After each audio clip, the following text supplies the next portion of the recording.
Friends మీకు ఈ video నచ్చితే లైక్ చేయండి, సబ్స్క్రైబ్ చేయండి. నయని ఎంతసేపటికి నా పేరు నయని కాదు త్రినేత్రి అని అలా మతిస్థిమితం కోల్పోయినట్లు మాట్లాడుతూ ఉందని స్వామీజీ విశాల్ వాళ్ళు ఇంటికి రప్పిస్తూ ఉంటారు. అప్పుడే స్వామీజీ కూడా ఇంటికి వచ్చి నయని అని పిలవగానే స్వామి త్రినేత్రి అని చెబుతూ ఉంటుంది.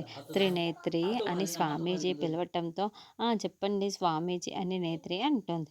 నీకు ఈ త్రినేత్రి అన్న పేరు ఎవరు పెట్టారు అని స్వామీజీ అడగటంతో, మామూలుగా ఎవరు పెడతారు? అమ్మ నాన్నే కదా పెడతారు. కాబట్టి నాకు కూడా అమ్మ నాన్నే పెట్టారు అని నేత్రి చెబుతుంది. అయితే మీ అమ్మ నాన్న పేర్లు చెప్పేంటి అని అడుగుతూ ఉంటారు. మా అమ్మ నాన్న పేర్లు అని నేత్రి ఆగిపోతూ ఉంటుంది.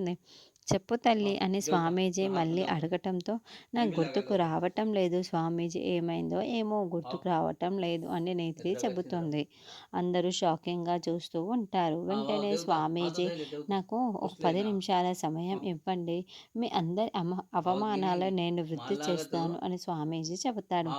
10 నిమిషాలు అంతే కదా, సరే సరే తిలోత్తమ వల్లభ చెబుతూ ఉంటారు. మరి స్వామీజీకి నిజం తెలిసినా చెప్తారా చెప్పారా అన్నది నెక్స్ట్